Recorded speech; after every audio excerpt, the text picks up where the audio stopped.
Hello YouTube, today we're going to be talking about Mike Mentzer and whether or not he was a fraud or a bodybuilding genius. I covered the guy in the past, but I don't like what I've created because the video was poorly researched and on top of that I was biased. I entered the conversation already believing that HIT was a meme, and that's simply not right. So what I've done this time is I actually did my homework. I watched hours of lectures by Mike Mentzer, and at this point, I think I have pretty much everything I need to be able to perfectly explain to you guys how HIT functions the way Mike Mentzer himself would. And the more I listened to him, the more I realized that even though I did not agree with everything he said, I had to give him a fair shot. I had to present his methodology properly because I think that you guys can truly benefit. Remember that for Mentzer, HIT was the only way for natural lifters to get big, and he had an entire theory around why. So I want to present to you the theory, and then with an objective mindset, an objective stance, as objective as I can, we're going together to discuss whether or not this makes sense and whether or not we must all abandon our current training program and jump on HIT, because if Mentzer is correct, then it also must mean that the best method for us to grow will be by following what he preached. This is important to point out first and foremost because, in all fairness, it is absolutely true that Mike Mentzer was an incredibly intelligent bodybuilder, and on top of that, he had immense charisma. It goes beyond his physical appearance, the fact that he was extremely muscular. It also is the fact that he was extremely well spoken, articulated, and he clearly did his research. This is why, again, he accumulated so many fans and why so many people, lifters, still follow his methods years after his death. Even though he was not the most well-known bodybuilder, he still has the most people, natural lifters, who still to this day train HIT and claim it is the best method out there. I must include this because I'm going to mainly disregard this point. It's not going to serve my argument. It's not going to help prove whether HIT is good or bad. We cannot just look at Mentzer and say, okay, he was big and therefore HIT is good, because as we all know, he was on PEDs, and PEDs just sadly throw a wrench in the entire equation. Everything works for PED users. So this one, we don't touch. And then for the other types, the other lifters who follow HIT, the majority tend to be noobs and people who barely lifted, so it also doesn't count because anything works for noobs. And on the other side, you have all of the people who have decent physique or even advanced physique, natural bodybuilders who claim to train HIT, but again, we have no way to know. And I'm already seeing some of you guys in the comments saying, well, NH, Mike Mentzer himself did not train HIT. That is a rumor that I've heard a million times. The issue is that I don't have a time machine. I can't go back and check with my own two eyes. So it's also something that I'm not going to be looking at. All of these testimonials, in my opinion, are non-credible. They cannot be used to observe HIT and decide if it is good or not. Instead, we are going to look at the method and the method only. And the first thing that is going to strike you with the method is the fact that it is in exact opposition with what most bodybuilders preach. It's why it stands out and it's also so popular. You have to keep in mind that when Mentzer first experimented with HIT and started to promote it to the public, it was the era of volume. Every bodybuilder told people to train with a ton of volume. We all remember Arnold saying he used to train 3 to 4 hours a day, sometimes 2 times a day. This is insane, of course, but it was the norm, and it still tends to be the norm today. Everyone does a ton of sets, a ton of reps. Mentzer came in and said that the exact opposite was what people needed to follow instead. So in a sense, we went from the more you work, the better, to Mentzer's the harder you work, the better. And this is an interesting divide because the two are mutually exclusive in the mind of Mentzer. You can train either hard or you can train long, but you can't train hard and long. It's impossible. In his opinion, you cannot do both. You cannot work hard and work long. You have to do one or the other. It was a quality over quantity approach, and it was extremely attractive to people then, and it's still very attractive to people now. You take some guy, you maybe, who's been spending hours in the gym and sees almost no result, and you tell them, hey, you can cut that in half and get twice the results. Of course, that person is going to be interested. Of course, they're going to want to jump on HIT. I would do that as well. I would follow that method if it was proven to be true. We are going to look at HIT objectively, then decide whether or not this training principle is sound. And since Mentzer himself was a vocal opponent of what he called theoretical bullshit or academical bullshit that he equated to mental masturbation, we're also going to stay away from that. I'm not going to cite scientific studies. I'm going to stick to experience just the way Mentzer did, because he always promoted HIT via his own experience and his client's experience. We will be judging the value of his methods using only our rational understanding of programming, aka volume, intensity, and frequency. So, Mentzer's base theory is as follows. Muscles grow from intense work, which in bodybuilding terms translate into hard sets. Based on this premise, he preconizes training for short periods of time and allowing for long rest periods in between sessions. In short, high intensity, low volume, low frequency. The more intensely you do something, whenever the intensity increases a little bit, the duration has to decrease a lot. If we were to observe what it means on paper and the way Mentzer would program for a client, it would go as follows. A Mike Mentzer chest and back day would be one set of 6 to 10 pec deck, superset with one set of 1 to 3 reps on incline press. Then one set of 6 to 10 lat pull downs, followed by one set of 5 to 8 on the deadlifts. This is the chest and back day for a total of 4 sets to failure. That is it. This is all due for that day. And it's not like you're going to redo that later on during the week, because Mentzer would have you rest 96 hours with no training whatsoever, and then have you do a different muscle group, or you would do the same amount of sets. So for example, legs, you would do a total of 4 total sets to failure. This means that the frequency is indeed extremely, extremely low. So, if you start on a Monday, that means you wouldn't train again till Friday. After Friday, you wouldn't train again till Tuesday, then Saturday, and so forth, once every 4 days. Anything more, according to Mentzer, constitutes overtraining. Anything beyond that, any exercise, any extra set, is overtraining, and according to the principles of HIT, is simply not necessary. Any exercise you might add beyond what is listed here will merely subtract from maximum growth in the major muscle groups. This means that the Mentzer school of thought considers that the threshold to reach a muscle's maximal adaptive capability is extremely low, and that any work done beyond that threshold is wasted or worse, interferes with recovery and progress. So imagine, for example, you do your one set of bicep on Monday. Mentzer would tell you that if you do more than one set on that day, it's for nothing. And worse, you are nullifying the previous set that you did to failure. One counter-argument to this would be to point out the fact that it is absolutely possible to take multiple sets with the same challenging weight you used for the first one, which directly contradicts the statement that you can either train hard or you can train long. A counter-argument I've actually offered in the past when discussing HIT, but one that doesn't really concern Mentzer, because he already tells you that even though you can replicate muscular endurance, this does not mean that you're going to get more work done. It is not a valid argument. Your purpose is not to see how many sets you can do or how long you can endure. There is, of course, the possibility of doing 3 extra sets and you'll still get at least 6 or 5 reps on the sets minimum. But it still would not constitute extra stimulus because, again, you would just go beyond the threshold.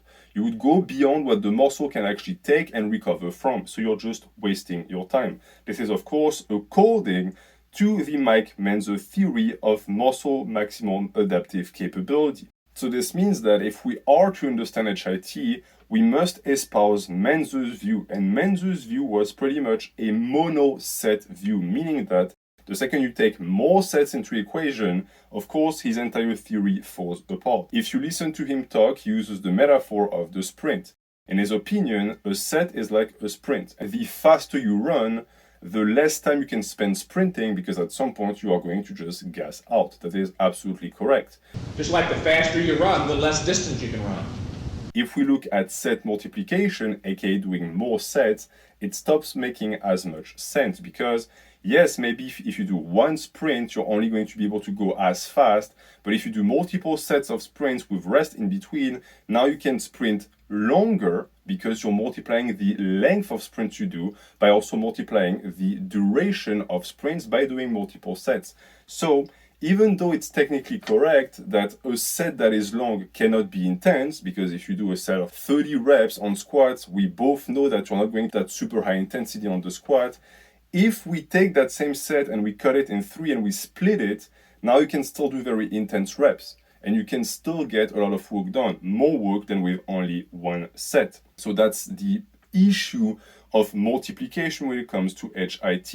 You suddenly become able to do both. You become able to work long and you become able to work hard. The harder you train, the faster you grow. The harder you train, the less time you can spend training. It's as simple as that. I can't make it any simpler than that.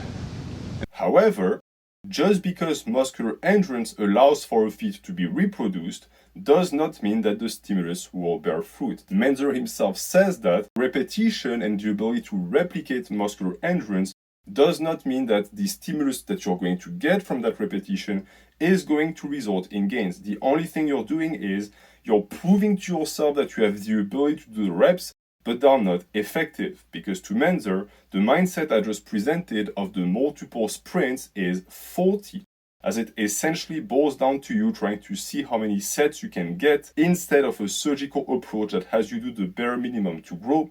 Your purpose is to do the precise amount of exercise required to stimulate growth, then get out of the gym, go home, rest, and grow. Now we can start discussing the limitation of that application of HIT.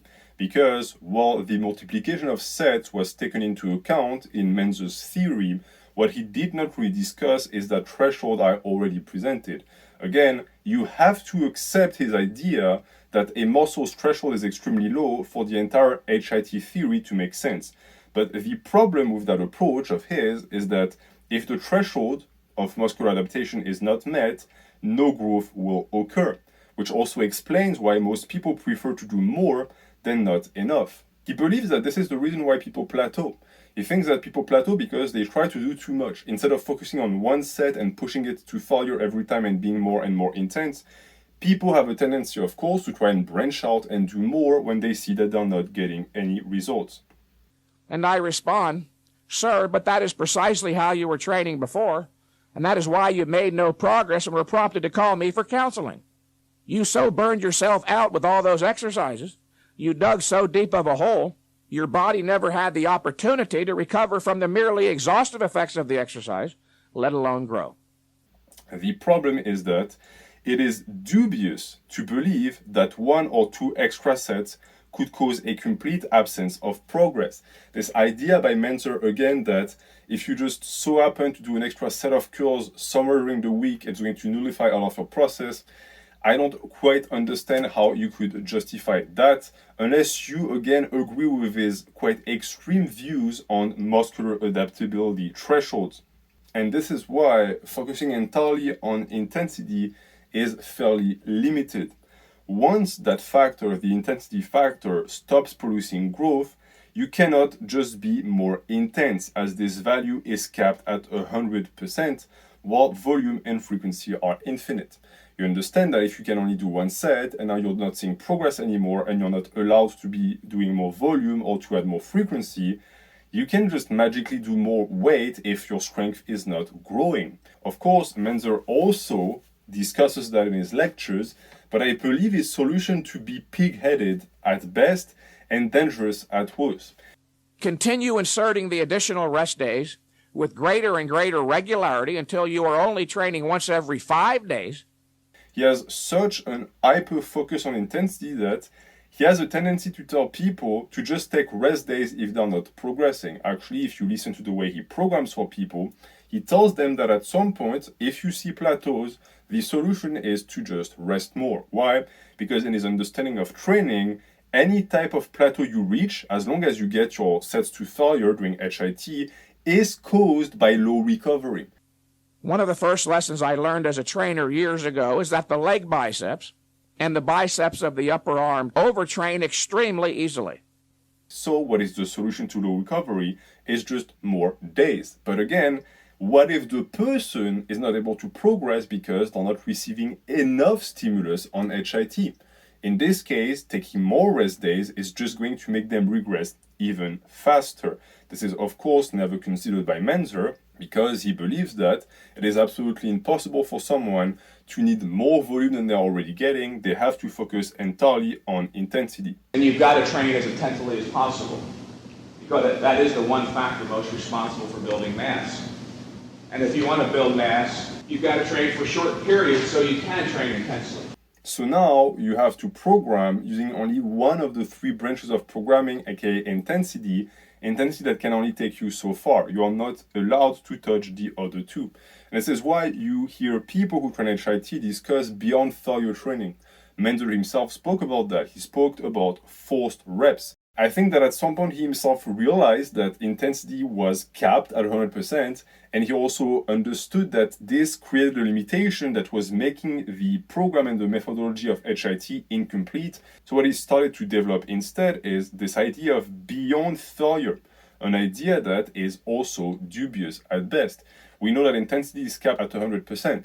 If you manage to get a forced rep in there, to be able to repeat 100% of your previous intensity, yes, you're using the same weight, but now someone is assisting you. You're getting a forced negative for the most part. You're not getting the full rep. You cannot call that 100%. It is something I hear HIT bros talk about a ton. The problem is that even if they were correct and they were training beyond failure, it still wouldn't magically make up for the fact that you are still focusing entirely on intensity. That, as the weights grow progressively greater, the stresses also grow progressively greater, and they must be compensated for. And I also want to point out that forced reps, for the most part, is just an attempt at multiplying sets. When you do your set of 10 and you get 5 extra reps with forced reps, what you're doing is you're just slapping an extra set after your first set, but you're not calling it an extra set.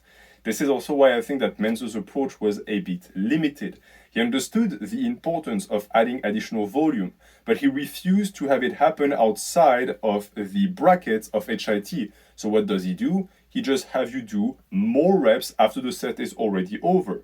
The question I have therefore is, why not accept the fact that set multiplication is important, stop the set, recover, and do another set fresh? What happens if you do that? Is the magical stimulus going to go away because you rested? Is your muscle going to be able to see that it was 2 sets and not 1? All of that, again, is the reason why I wanted to present HIT to you guys before going into it. Because even if I present Mentzer's ideas the way they were supposed to be presented, and I give him as much leeway as possible regarding his approach, even then it doesn't make any sense. It simply doesn't work. The more I listened to Mentzer, the more I realized one thing. This was a very prideful man and also a very dogmatic man. Right now I'm going to play a small audio clip by him and you tell me what you think. And that is a straight bar, not an easy curl bar. Easy curls do not work the biceps. This is typically the type of things nowadays that you hear biomechanics gurus say. How do you justify that? His lectures are full of stuff like this. He talks out of his ass. He presents ideas that because he's charismatic, people just go with, but if you use your brain for a second, you realize that they simply don't make sense. They make sense strictly because they're coming out of Mike Mentzer's mouth. And that is usually the telltale sign that it is bad advice. Good programming advice is good regardless of the person who says it. HIT is carried entirely by the presence and the charisma of Mike Mentzer. This also means that if we were to follow what Mentzer himself believed to be a proper way to approach programming, HIT entirely fails. I would suggest that if you have been training recently without a layoff prior to the time you intend to start this program, take a break entirely from training for 2 to 3 weeks. Having been overtrained, you've made a deep, too deep, an inroad into your body's recovery ability. It is important that this inroad be overcome so that when you start with a properly conducted high-intensity routine, your body will have recovered all the biochemical resources necessary for optimal growth production. Someone who does 4 sets at 90% trains more intensely than someone who does 1 set at 110% because intensity cumulates. You multiply the 90% by 4, and therefore, even though technically during 1 set you did not get as intense, you are still overall more intense because you accumulated more intense reps overall. That is, of course, going directly against what Mike Mentzer believed, right? We're going back. It's that spiral of people who are going to say, okay, but these 3 extra sets you did at 90% did nothing because the only first set counts. Now I'm going to start not just blindly accepting that Mentzer might have been correct with his threshold. We pretty much know at this point that a muscle does not require a full week to heal from damage, so sacrificing frequency for intensity when said intensity could be replicated more frequently is questionable. Again, even if we were to accept that this 1 set beyond failure is so fatiguing, isn't that a bad thing? Isn't that a poor stimulus to fatigue ratio? Doesn't that mean that we are better off doing less intensity and do it more frequently? A set at 70% also grows a muscle. Failure is important, but believing that the only way to grow a muscle is to go to failure has also been entirely disproven at this point. It's not even science, it's also practice. People have tried themselves and they have noticed that 70 to 90%, 60 to 90%, all of that all works. In conclusion, Mentzer's HIT methodology is interesting, and that it gets the importance of hard sets and ability to recover and replicate said hard sets. But the issue is that he took that idea and he ran with it, and the problem is that when you do that, you completely destroy the rest. So for example, the idea that replicating hard sets is just as important as doing hard sets themselves is completely lost on him, and that is because, as I said, I think that he tried to create something unique, and once he created it, he realized the limitations, but he couldn't just break down the walls of the method, because if he did, it wouldn't be as unique anymore. And that is the biggest flaw of HIT. It is way too limiting. You are sacrificing way too much flexibility, and it's also something to be pointed out that all of that is also based on fear-mongering. And please don't change the sequence of exercises I've listed. Everything I've given you here was for a good reason, which is not to say that you can't periodically change exercises, although I would be hesitant, as the exercises listed are all the best ones for the muscles involved. The more I listen to Mentzer, the more I realize that he is extremely close to some of the gurus we get nowadays. He preys on the fear of people. He's going to take some guy who has been struggling to put on muscle and he'll tell you, hey, all of what you've been doing in the gym, all of that was for nothing. You really wasted your time. Therefore, follow my method and you're going to get results. He has now been fear-mongered. He is afraid of doing too much because in Mentzer's word, his understanding of training, a tiny bit more on top of what you usually do is going to completely screw you over. Again, I think it is a very, very negative approach to training because it is the reason why, and I'm not blaming Mentzer, it's just widespread, why lifters obsess over number of sets is because they think that if they do just 1 or 2 under the magical number, they'll get no gains because they will be understimulated. And if they do 1 to 2 over the magical number, they'll still get no gains because they'll be overstimulated. I'm here to tell you that the human body is not that weak. Mentzer wanted you to think that. And he explains to you that if God could be someone to program for you, he would prescribe the exact number of sets. Only if there was a God would he have the luxury of being able to read your genetic material, your DNA, and say to you with absolute certainty, sir, thou shalt perform 4 sets per workout, once every 101 hours. Any more, any less will compromise your progress. This clearly proves that in Mentzer's mind, there was an exact number of sets that had to be done, but also shows that his entire methodology was extremely rigid. There was an exact number of hours you had to recover. There was an exact number of sets you had to do. He also goes as far as to say to people to never change the order of exercise in his program or to never change the exercises he presents because he says himself that these are the best exercises for these muscles.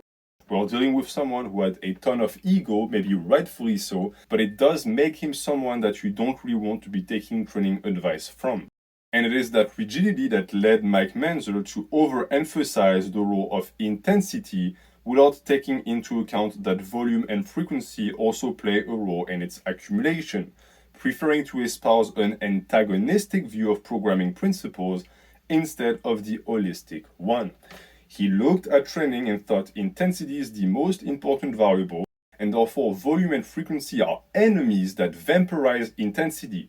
I must push away these two and create recovery pockets to allow for intensity to always occur, going as far as telling people that if they plateau, they just need to take more rest days. Remember, the issue of volume in anaerobic exercise is a negative factor. My approach to programming is an holistic one. I see volume, intensity, and frequency as going together, like a trinity. The three are going to have influence on one another. If you ignore one, in truth, you also ignore the other two, and you're not going to get the results that you want. Mike Mentzer was therefore partly correct. Many people do too much in the gym, and that's because they focus on doing a lot instead of doing a lot of hard work. The issue with HIT is that it refuses to go beyond that point.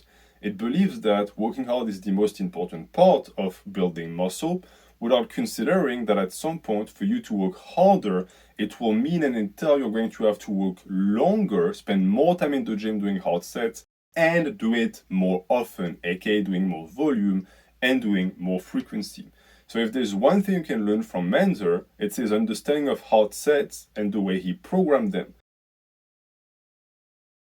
Anything else regarding HIT needs to be mostly dismissed, because the only thing it's going to do is it's going to keep you in the dark regarding certain aspects of programming that are absolutely necessary for growth. And I'm going to leave you with that. Thank you for watching. Have a good night.